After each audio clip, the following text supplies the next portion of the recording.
ధైర్యానికి సాహసానికి ప్రతీక ఛత్రపతి శివాజీ అని వాటితోనే ఎంతో మందిని ఓడించి ఛత్రపతిగా స్వరాజ్యం స్థాపించారని హిందూ యువసేన నాయకులు రమేష్ గౌడ్ అన్నారు. శివాజీ జయంతి పురస్కరించుకుని సిద్దిపేట రూరల్ మండలం రాఘవాపూర్ గ్రామంలో రక్తదాన శిబిరం ఏర్పాటు చేశారు. రాఘవాపూర్ గ్రామ పంచాయతీ వద్ద నిర్వహించిన రక్తదాన శిబిరంలో యువకులు పెద్ద ఎత్తున పాల్గొని రక్తదానం చేశారు.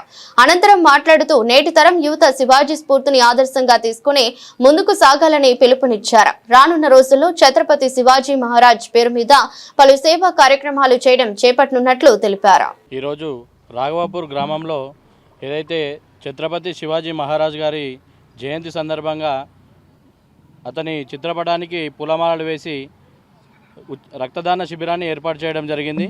ఇట్టి రక్తదాన శిబిరంలో పాల్గొన్న యువకులందరికీ పేరు పేరున ధన్యవాదాలు తెలియజేస్తున్నాము. ఈ రక్తదాన శిబిరానికి ముఖ్య అతిథులుగా వచ్చినటువంటి గ్రామ సర్పంచ్, ఉప సర్పంచ్, పాలకవర్గానికి అలాగే సిఐ గారికి హృదయపూర్వక ధన్యవాదాలు తెలియజేస్తున్నాము. ఏదైతే ఈరోజు 25 సంవత్సరాలు 30 సంవత్సరాలు వచ్చినా కూడా రాజకీయాలకు ఇంకా మేము చిన్నపిల్లలమే అంటూ ఇప్పుడే మాకు రాజకీయం అవసరమా అంటూ ఎంతోమంది ఈ రాజకీయానికి కానీ వ్యవస్థలో మార్పు కోసం కానీ ముందుండాల్సిన యువకులంతా ఇంకా మేము చిన్నపిల్లలమే అని భ్రమతోని రాజకీయాలకు కానీ సమాజంలో సామాజిక సేవకు దూరం అవుతున్నారు.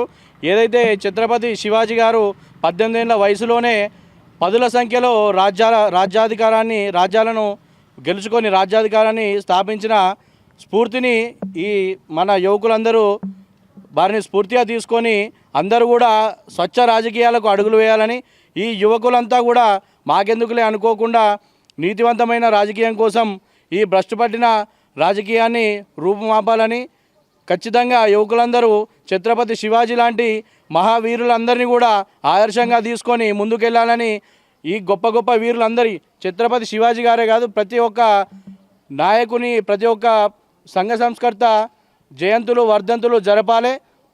మనం వారి జయంతి వర్ధంతులు జరుపుకొని వారి గురించి కాసేపైనా వాళ్ళను స్ఫూర్తిగా తీసుకొని 4 మాటలు మాట్లాడితేనే మన భవిష్యత్తు తరాలకు వారేందో, వాళ్ళ విలువేందో, వాళ్ళ త్యాగాలు, వాళ్ళ చరిత్రను తెలియజేసిన వాళ్ళం అవుతాము.